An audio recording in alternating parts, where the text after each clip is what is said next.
যেটা ঘটনা ঘটেছে যে ইন্ডিয়াতে ইলিশ রপ্তানি নিয়ে যে ইস্যুটা এখন চলছে, তো আমি মনে করি ইন্ডিয়া থেকে গত কয়েকদিন আগেও আমরা শুনেছি যে তারা আসলে আমাদের কাছ থেকে কোনো কিছু চায় না, তারা স্বয়ংসম্পূর্ণ, যেটা তারা দাবি করে আর কি।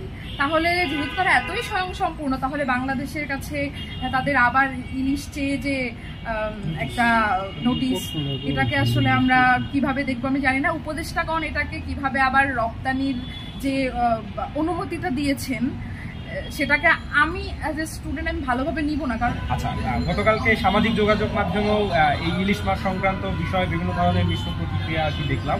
তো আমার ব্যক্তিগত যে অভিমতটা, সরকার বলেছিল আর কি, তো ভারত হচ্ছে আমাদের সবচেয়ে মানে কাছের প্রতিবেশী এবং আমাদের তিন দিক থেকেই আর কি ভারত হচ্ছে ভৌগোলিকগতভাবে তাদের অবস্থান।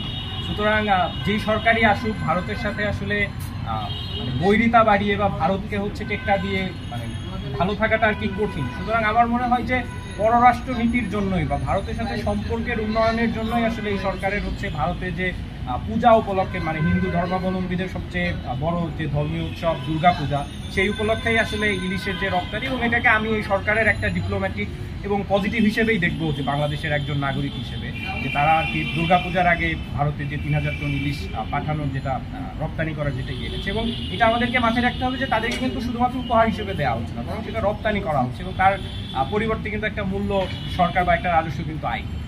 সুতরাং আমি এটাকে পজিটিভলি দেখছি। এত বছর ইলিশ মাছ চলে গেছে, বললো দাম বেড়ে গেছে, অনেক দাম, মানে হাসিনা সরকার ইলিশ মাছ ভারতে পাচার করে সম্পর্ক ভালো রাখে, এই জন্য আমরা খেতে পাই না। এই 1.5 মাসে কেউ এইখানে যারা আছেন 1.5 মাসের মধ্যে কেউ ইলিশ মাছ খেয়েছেন সঠিক দামে খাননি। কারণ কি জানেন, এই 1.5 মাসে কিন্তু ইলিশ মাছের দাম কমেনি। এখন এই সরকার কেন ইলিশ মাছ ভারতে পাঠাচ্ছে বলেন, কেন পাঠাচ্ছে? তাদের এত মানে খাতির করার কি দরকার আমি মনে করি, কি জন্য বলেন আপনারা? কারণ ভারত আমাদেরকে সবসময়ই একটা ডমিনেট করে রাখার একটা অবস্থা করেছে, এবং যেটাকে অনেক বলে যে ভারতের দালাল ছিল আমাদের যে মানে প্রাক্তন যে হচ্ছে প্রধানমন্ত্রী ছিলেন। তো বেসিক দেখেন অনেকগুলো কারণ ছিল ওনার পতনের পেছনে, তার মধ্যে কিন্তু ইন্ডিয়ার যে দালালি করার যে ব্যাপারটা, এটাও কিন্তু একটা মুখ্য কারণের মধ্যে পড়ে বলে আমি মনে করি।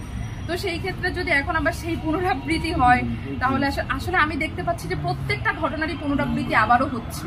আমরা কোনোভাবে, আমি মনে করি না আমরা কোনোভাবে স্বাধীন হয়েছি। কারণ দেখেন মব জাস্টিসের ঘটনাগুলোও কিন্তু হচ্ছে অহরহ, প্লাস এই যে ইলিশ রপ্তানির যে ব্যাপারটা, এটা হাস্যকর ছাড়া আর কিছুই না। মাননীয় প্রধানমন্ত্রী শেখ হাসিনা, উনি দেশকে ভালো রাখার জন্য, উনি দেশের উন্নত করার জন্য এত কিছু করেছে এবং ইলিশ মাছ পাঠিয়েছিল ভারতে। এখন আপনারা এই সরকার, এই চাকরি খুঁজতে সরকার হয়ে যাওয়া সরকারকে বলছি, আপনারা কোন সুবিধা পাওয়ার জন্য ইলিশ মাছ পাঠাচ্ছেন ভারতে? আমি একটু জানতে চাই, জাতি জানতে চাই। কাহিনী করেন না প্রিয়, একটা কথা আছে না, প্রিয় কাহিনী করো না, কাহিনী করো না প্রিয় তোমরা।